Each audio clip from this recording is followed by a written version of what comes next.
Hey, it's me, MLB. This is chapter 95 of Touched. This one is titled Hiyoko's Birthday Party.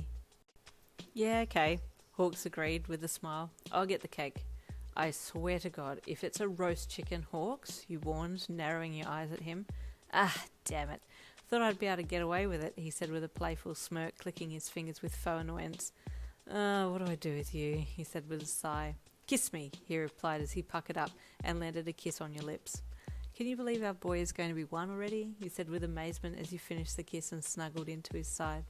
Time flies when you're married to the winged hero, Hawks said softly as he bent his head down and kissed you on the top of your head. Very funny, you replied playfully. It was now January 11, and you were busying yourself getting the house set while Hiyoko was out flying with Grandma.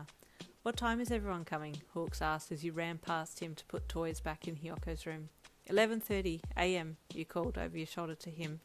Ah, okay, he replied as he sat back and leaned against the end of the kitchen counter, tucking his hands into his pockets.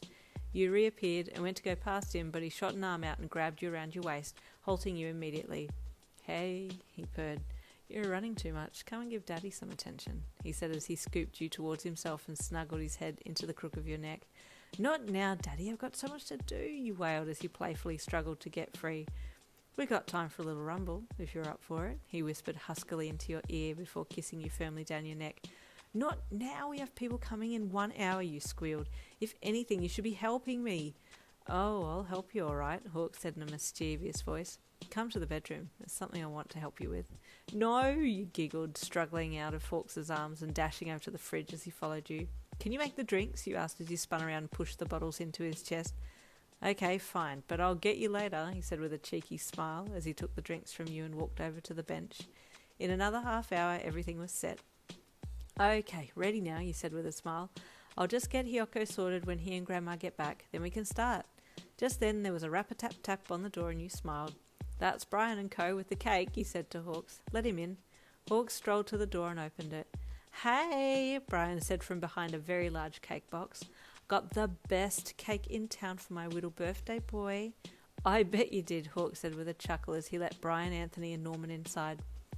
I was going to get the cake from Simon's, but his gay ass puts too much butter in the buttermilk cream and it's too soft, Brian said as he sashayed in and put the cake box down on the table.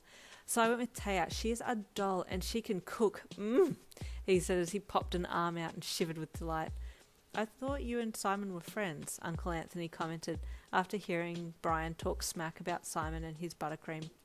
Oh, we were, Brian said as he clicked his fingers. But then he told me he liked Sherry Pie from RuPaul's Drag Race, and I was like, oh, please, she's not a queen to look up to with all that scandal. No, thank you, he said as he pointed his nose in the air.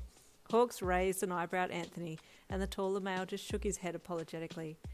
Anywho's ears, where's my baby boy? Brian squealed. He's out flying with Grandma, but they should be back soon, Hawk said with a smile. Just then, Hiyoko and Mrs. Takami arrived back at the house and entered.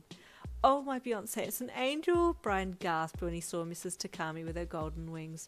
Oh, she chuckled, you flatter me. Oh, not at all, honey bunch, I only speak the truth, Brian said as he sashayed over to give her a kiss on the cheek as greeting. Mrs. Takami was flattered and chuckled again.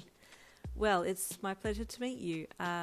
Bri, Brian said quickly with a bright smile. And this is my boyfriend Anthony. Boo-boo, I do the introductions, Uncle Anthony whispered lowly from behind Brian. Not today, you don't baby cakes, Brian said as he took Hiyoko from Mrs. Takami. And how's my widow nug-nugs? Brian baby talked as he took the little 1-year-old in arms. Oh, Lord, you're heavy. You're such a big boy now. Just then you entered the room and greeted everyone. I'll just take Hiyoko quickly and change him into his birthday outfit. Then I'll be back, he said as he retreated with him in arms. While you were away, your mum, Auntie Ray, Fuyumi, Natsuo and Shoto all turned up. Hey, bro, Natsuo called to Hawks as he entered the house. Hey, dude, Hawks said brightly as the white-haired guy strolled over and put his hand out to do their elaborate greeting. Hi, Anthony, your mum greeted her brother. Can I please introduce you to my girlfriend, Ray? Brian screamed with excitement when he heard the introduction your mum had just made, and the two couples chatted happily. Hawks, where's your little one? Fuyumi asked the winged hero, butting into the conversation that Natsuo was having with him. Oh, Yin's getting him ready. She'll be out with him soon, Hawks replied with a smile. Then he looked past her to the very quiet Shoto, who was standing behind her. Hey, Shoto, he said with a smile. Oh, Hawks, Hello, Shoto fumbled, a light blush across his cheeks as he tried to work his way through his slightly star-struck haze. Suddenly you appeared with Hiyoko and everyone fell apart at seeing the birthday boy. Come to Nana, your mum said with a smile as she held her arms out. Hiyoko smiled brightly and vibrated his wings lightly in recognition when she took him, and the party began. Everyone seemed to be getting along and chatting animatedly, which put you at ease, as it was a bit of a mixed bag of visitors. Would you like a hand, Yin? Fumi asked as she approached you in the kitchen. Oh, yes, please. This chip and dip needs to go out, you said as you opened the fridge and pulled the dips set out. As you handed them to her, you spied her younger brother, Shoto, sitting on the lounge away from everyone. Oh, he must be feeling left out, you thought, as you gave Fumi some instruction for the dip and then sent her to the table. You felt sorry for Shoto, so you quickly picked up a tray of food and walked over to him. He looked up as you approached.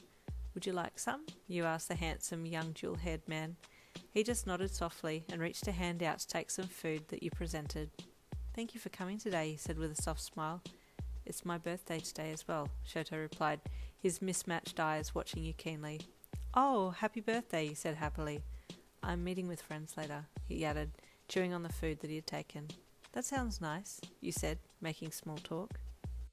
And that's the end of chapter 95. Stay tuned for chapter 96.